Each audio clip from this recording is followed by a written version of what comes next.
काल में मध्य प्रदेश के मजदूर परिवारों को आज बड़ी राहत मिलने जा रही है। मुख्यमंत्री शिवराज सिंह चौहान निर्माण कार्य में लगे पंजीकृत मजदूरों के खाते में 112.81 करोड़ रुपए की राशि ट्रांसफर करेंगे और जिससे प्रदेश 11,28,000 मजदूरों को इससे फायदा होगा। झीरम घाटी नक्सली हमले की आज 8वीं बरसी। मुख्यमंत्री भूपेश बघेल झीरम के शहीदों के लिए आयोजित कार्यक्रम में वर्चुअल शामिल होंगे। सीएम भूपेश बघेल बस्तर में कर्मा विश्वविद्यालय में नए निर्माण कार्यों का भी लोकार्पण करेंगे।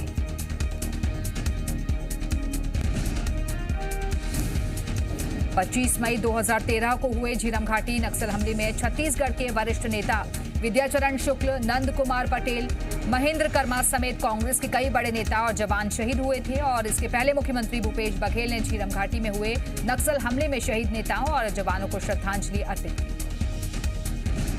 झीरम घाटी में हुए नक्सली हमले की आज 8वीं बरसी पर सीएम भूपेश बघेल ने ट्वीट कर हमले में मारे गए नेताओं और कार्यकर्ताओं को श्रद्धांजलि दी है। उन्होंने लिखा कि 25 मई 2013 को हुए कथित नक्सल हमले में शहीद हुए हमारे नेताओं, कार्यकर्ताओं और जवानों को आज झीरम श्रद्धांजलि दिवस पर कोटि-कोटि नमन करता हूं।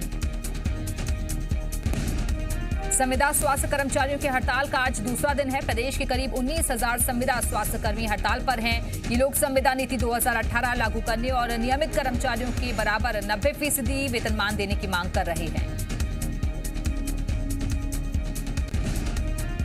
कोविड अस्थायी कर्मचारियों ने भी आज से हड़ताल पर जाने का फैसला किया है। कोविड अस्थायी कर्मचारी कोरोना वार्ड में अपनी ड्यूटी देने के साथ साथ कोरोना जांच करते हैं। उनके हड़ताल पर जाने से कोरोना जांच प्रभावित हो सकती है। पूर्व मंत्री विजय लक्ष्मी साधो ने संविदा स्वास्थ्य कर्मियों की मांग को जायज ठहराया और सरकार से अपील की कि उनकी मांगों को मान लिया जाए। उन्होंने कहा कि संविदा कर्मियों की मांगों को मान लिया जाए ताकि प्रदेश में स्वास्थ्य सेवाएं प्रभावित न हो।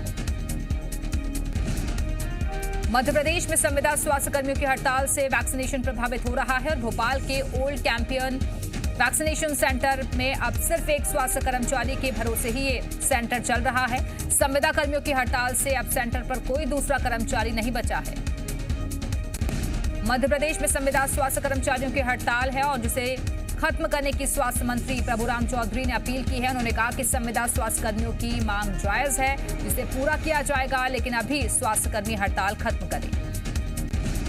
देश भर में कोरोना की दूसरी लहर को लेकर बीजेपी के राष्ट्रीय महासचिव कैलाश विजयवर्गीय का बड़ा बयान सामने आया है। उन्होंने कहा कि भारत में आई दूसरी लहर चीन की वायरल वॉर है और उन्होंने सवाल खड़े करते हुए कहा कि पाकिस्तान और बांग्लादेश में दूसरी लहर का असर नहीं दिखा। कैलाश विजयवर्गीय के बयान पर कांग्रेस नेता कुणाल चौधरी ने निशाना साधा है। उन्होंने कहा कि पहली बार जब कोरोना आया तो मध्य प्रदेश में सरकार बना रहे थे, दूसरी बार जब कोरोना आया तो पश्चिम बंगाल में चुनाव प्रचार कर रहे थे। छत्तीसगढ़ में भी अब अनलॉक की प्रक्रिया शुरू हो रही है और लॉकडाउन के बीच राज्य सरकार ने राहत से जुड़ा बड़ा फैसला लिया है। अब ऐसे जिले जहां कोरोना संक्रमण की दर 8% या इससे कम है, वहां बिना किसी बंदिश के बाजार खुलेंगे।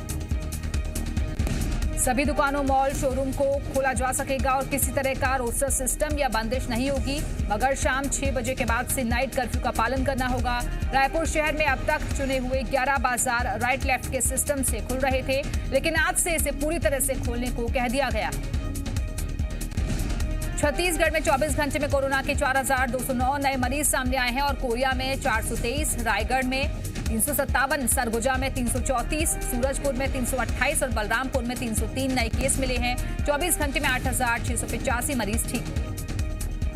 मध्य प्रदेश में 24 घंटे में 2,936 नए मरीज सामने आए हैं। इंदौर में 773, भोपाल में 572, जबलपुर में 134 और ग्वालियर में 108 नए केस मिले। प्रदेश में पॉजिटिविटी रेट घटकर 3.8% हो गया है और 24 घंटे में 6,998 मरीज ठीक हुए हैं। 60 मरीजों की मौत हुई है और अभी प्रदेश में 53,653 एक्टिव केस हैं।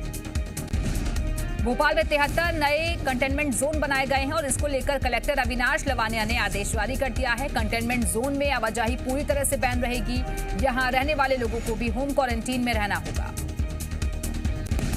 बीते दिनों सीएम शिवराज ने कलेक्टर्स और तमाम अधिकारियों के साथ वीडियो कॉन्फ्रेंसिंग के जरिए बातचीत की थी और जिसमें उन्होंने अनलॉक के फॉर्मूले के साथ माइक्रो कंटेनमेंट जोन पर फोकस करने का निर्देश दिया था। जबलपुर हाईकोर्ट में कोरोना आपदा पर महत्वपूर्ण सुनवाई हुई और हाईकोर्ट ने याचिकाओं पर सुनवाई करते हुए ब्लैक फंगस, निजी अस्पतालों में इलाज की दर, वैक्सीनेशन सहित दूसरे विषयों पर महत्वपूर्ण सुनवाई की। इस दौरान हाईकोर्ट ने प्रदेश में ब्लैक फंगस की दवाई की उपलब्धता पर सवाल खड़े किए। हाईकोर्ट ने सरकार से पूछा कि वर्तमान में 1000 से ज्यादा ब्लैक फंगस के मरीज अभी तक सामने आ चुके हैं, जबकि दवाओं की उपलब्धता पर्याप्त नहीं है। हाईकोर्ट ने निर्देश दिए कि इस कमेटी में IMA, नर्सिंग हॉस्पिटल एसोसिएशन और कोर्ट मित्र के सुझावों को भी शामिल किया जाए।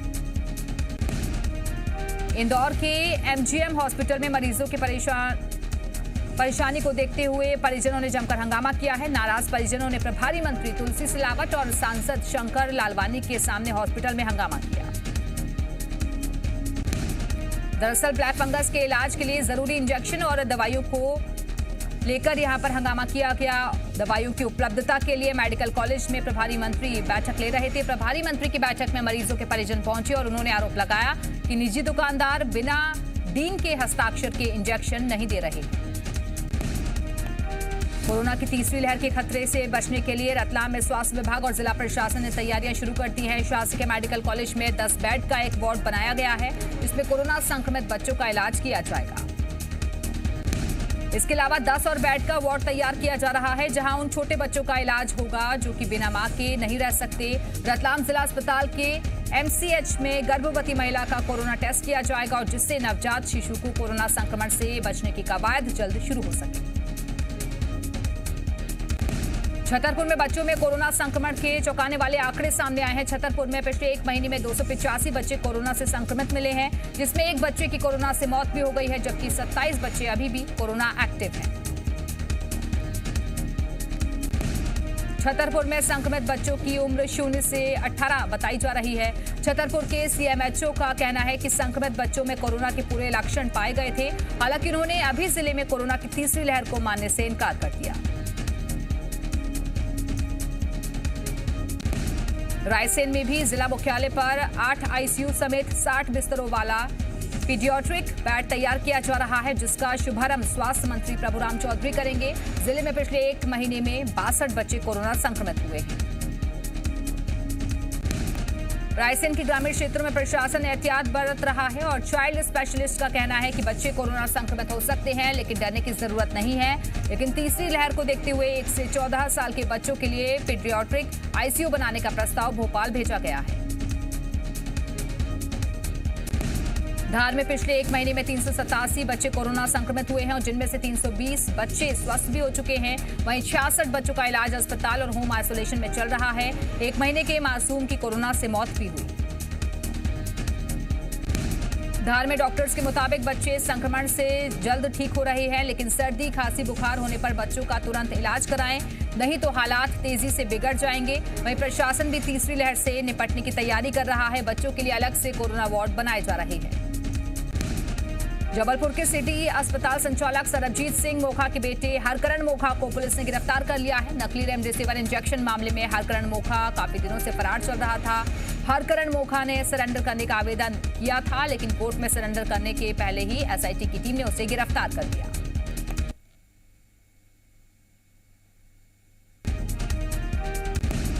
SIT की टीम कोर्ट के बाहर मोखा का इंतजार कर रही थी। इसी दौरान कार से पहुंचे हरकरण को पुलिस की मौजूदगी का पता चल गया और वो कोर्ट की तरफ भागने लगा, लेकिन पुलिस ने उसे पहले ही पकड़ लिया। फिलहाल अब हरकरण मोखा से पूछताछ की जा रही है।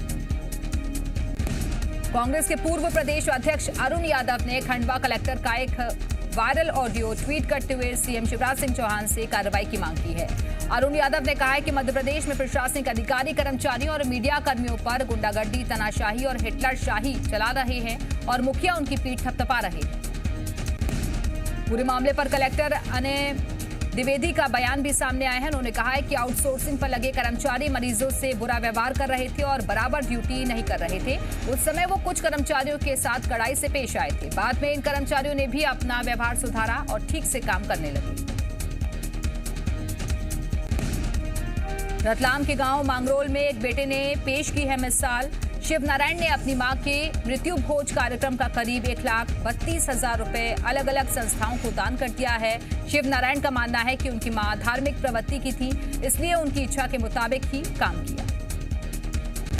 सागर में दबंगों ने दूल्हे बने एक शख्स की बेरहमी से पिटाई कर दी। घटना रहली थाना क्षेत्र के रामपुरा गांव की है। बताया जा रहा है कि दूल्हा बना बलराम पटेल घोड़ी पर बैठकर अपने कुल देवता के मंदिर में पूजा करने जा रहा था। ये बारात जिस गली से गुजरी थी, वहां एक परिवार में किसी का निधन हो गया था।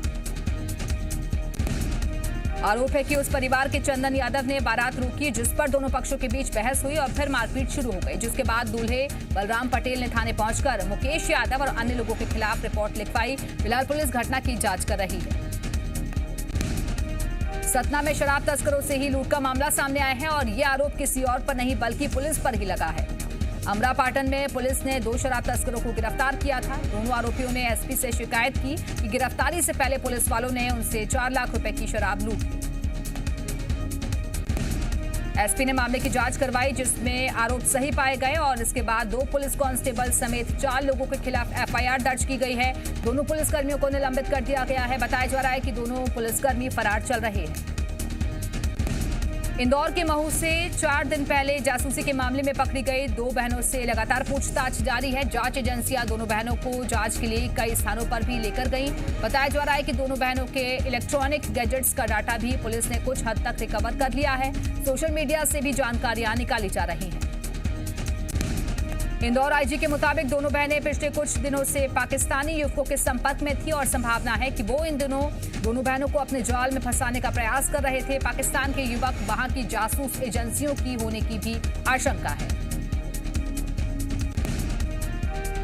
बीजापुर से गंगालूर जाने वाली सड़क का निर्माण कार्य आखिरकार शुरू हो गया है और घोर नक्सल क्षेत्र होने की वजह से ये काम पिछले 8 साल से अटका हुआ था, लेकिन जिला निर्माण समिति ने इस काम को फिर से शुरू करवाया है। सुरक्षा बलों की मुस्तैदी के बीच विकास कार्य हो रहा है। 8 साल पहले सड़क की नींव रखी गई थी, लेकिन नक्सली दहशत, बम बारूद के धमाके और कुछ विरोध की वजह से ये काम रुक गया था। इस सड़क के लिए 5,30,17,000 रुपए की राशि स्वीकृत की गई है। निर्माण कार्य के दौरान सीआरपीएफ के जवान चप्पे चप्पे पर मौजूद रहते हैं। नारायणपुर में पुलिस को निशाने पर बनाते हुए नक्सलियों ने आमदाई घाटी में 2 प्रेशर कुकर में आईईडी बम लगाए थे, लेकिन नक्सली अपने इस नापाक मंसूबे में कामयाब नहीं हो पाए। पुलिस ने प्रेशर कुकर आईईडी बम को समय रहते बरामद कर लिया और जिसके बाद दोनों ही बम को डिफ्यूज कर दिया गया। कोरिया में अवैध कोयला उत्खनन की शिकायतें लगातार मिल रही हैं और आरोप है कि अवैध तरीके से कोयला ईंट भट्टों को भेजा जा रहा है और जिसमें गरीब मजदूरों को लालच देकर रात भर काम करवाया जा रहा है। वहीं अब मामले में एसडीएम ने कार्रवाई का भरोसा दिया है।